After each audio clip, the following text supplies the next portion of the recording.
Good evening and welcome to Tucker Carlson Tonight. Funny thing about the corona pandemic, for so long we knew very little. Now we know an awful lot. It's now clear that in the earliest days of the coronavirus pandemic, public health officials in Washington were panicked. At the time, as you'll remember, it was not clear what the mortality rate from the virus would turn out to be. But that was not their main concern. Officials in Washington were terrified for themselves. They were afraid of being exposed. They had used American tax dollars to fund reckless experiments in China that in the end likely created COVID-19. If that fact were to become public, it would be over. They'd be shamed and ridiculed, possibly even indicted. Their professional lives would be done. So they immediately set to work hiding it on a cover-up. Last winter, a group of well-known scientists publicly dismissed the lab leak theory in a letter to The Lancet as absurd and categorically untrue. And yet, at the same time, they wrote emails to each other conceding that actually the virus did look engineered by human hands in a lab. Meanwhile, Tony Fauci worked on censorship. Fauci made certain that the self-appointed fact-checkers who control the flow of information in this country shut down anyone who dared challenge the official story, which, again, we now know was a lie. In the final days of the last administration, the State Department finally began a serious investigation into the origins of COVID, into what was happening at the Wuhan Institute of Virology. But almost immediately after the election, Joe Biden shut it down. So in all, the lying went on unimpeded for a year and a half. And we're just learning now how deep it went. The Informed Consent Action Network, a group that advocates for transparency in vaccines, has just obtained thousands of new emails to and from Tony Fauci. They show, among other things, that Fauci knew perfectly well that his own directives often had no basis in science. For example, in February of last year, Tony Fauci told us in public that the COVID outbreak could go one of two ways.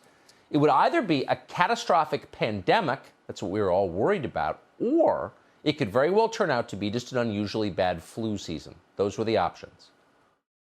If it continues to evolve into what we hope it doesn't, namely a pandemic flu, it will be very much like a really, really bad flu season or a moderately bad pandemic season. So it could be a pandemic or just a bad flu. Which one would it turn out to be? At least one reporter asked him that in an email. He's a man called John LaPook, the chief medical correspondent at CBS News. On February 16th of last year, LaPook asked Fauci just how dangerous COVID-19 was. What were the numbers on it? At that time, you'll remember, Fauci was telling the public not to wear masks. He was telling reporters it was fine to attend political rallies. Public gatherings were okay. Fauci responded to LaPook by outlining the conditions that would make him change his mind and demand lockdowns. Quote, "The current mortality of COVID-19 is about 2%. However, there are several folds more cases that are coming to the official attention of health authorities. In other words, asymptomatic or minimally symptomatic infections. If you count these, the case fatality rate could drop to 1% or even 0.5% or less. If that is the case, then this would be a very severe flu season, 0.2 to 0.4%. Regular flu season is 0.1%. Or a typical pandemic like 1957 or 1968, 0.5% to 0.9%. We're not sure where this is going to land. So it's interesting to note that Tony Fauci used the term case fatality rate in the email. That means the number of deaths divided by confirmed COVID-19 cases. Confirmed meaning people who have gone to the doctor, usually died in a hospital. But then Fauci starts talking about the infection fatality rate. That includes the total estimated amount of COVID-19 infections in the country, including ones with no symptoms. That is a far more meaningful number, particularly if you're trying to make health policy for the entire country. You should calculate how many people who have the virus are dying from it. So what is that number? What is the actual death rate from COVID? Well, at the height of the outbreak in late May, the CDC's best estimate for the fatality rate for people with COVID-19 symptoms, just the ones with symptoms, was 0.4%. That estimate was contained in a CDC document called COVID-19 Pandemic Planning Scenarios. It was intended for hospitals. It was not in a public press release. Reason magazine got a copy of it. JP Morgan looked at the data and came to pretty much the same conclusion.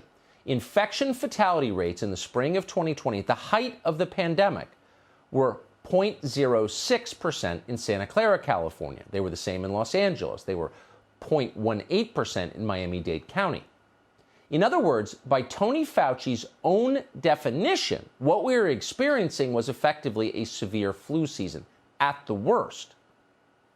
But that's not what Fauci said under oath when he testified at a House oversight hearing in March of last year.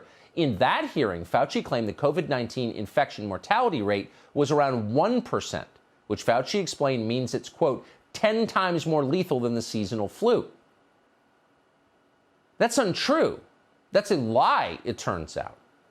It's hard to think of a more misleading use of numbers. In fact, survival rates for COVID-19 for anyone under the age of 70 turned out to be north of 99.5%. Fauci knew that. On March 16th, someone relayed a question for Fauci that a Fox News anchor, Steve Hilton, had asked on the air. Here it is, quote, given the relative safety of all but the elderly and those whose immune systems are compromised, why not quarantine only them? Fauci's response, stay tuned, period. So we did. And in the next few weeks, Fauci said, shut the country down. He encouraged closing down schools, even though, as he wrote in one February email, quote, children have a very low rate of infection. He knew that, but he pushed to close schools anyway. Then he told everyone in the country to wear masks, even though he knew they didn't work.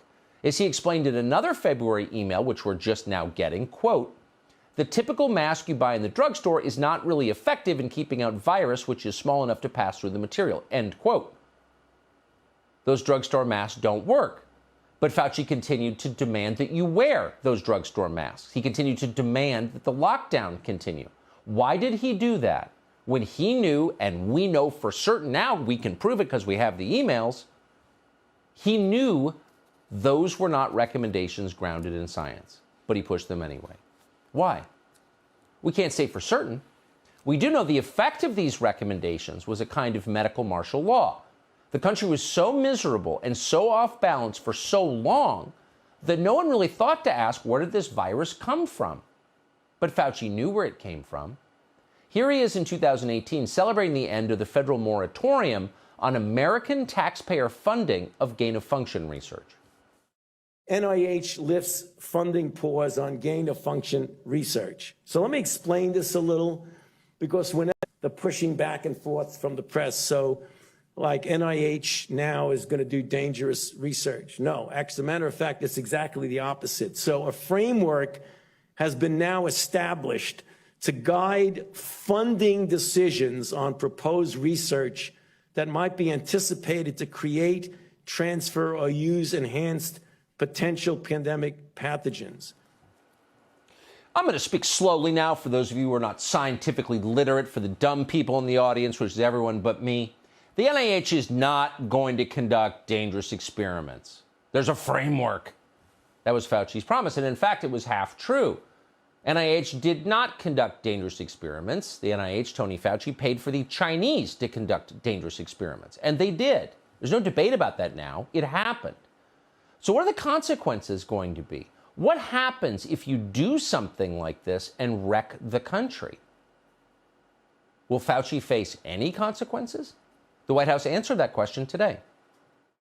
Well, I think we've spoken to this pretty extensively from here. Let me just say on Dr. Fauci and his emails, he's also spoken to this many, many times over the course of the last few days, and we'll let him speak for himself. And he's been an undeniable asset in our country's pandemic response. But it's obviously not that advantageous for me to relitigate the substance of emails from 17 months ago.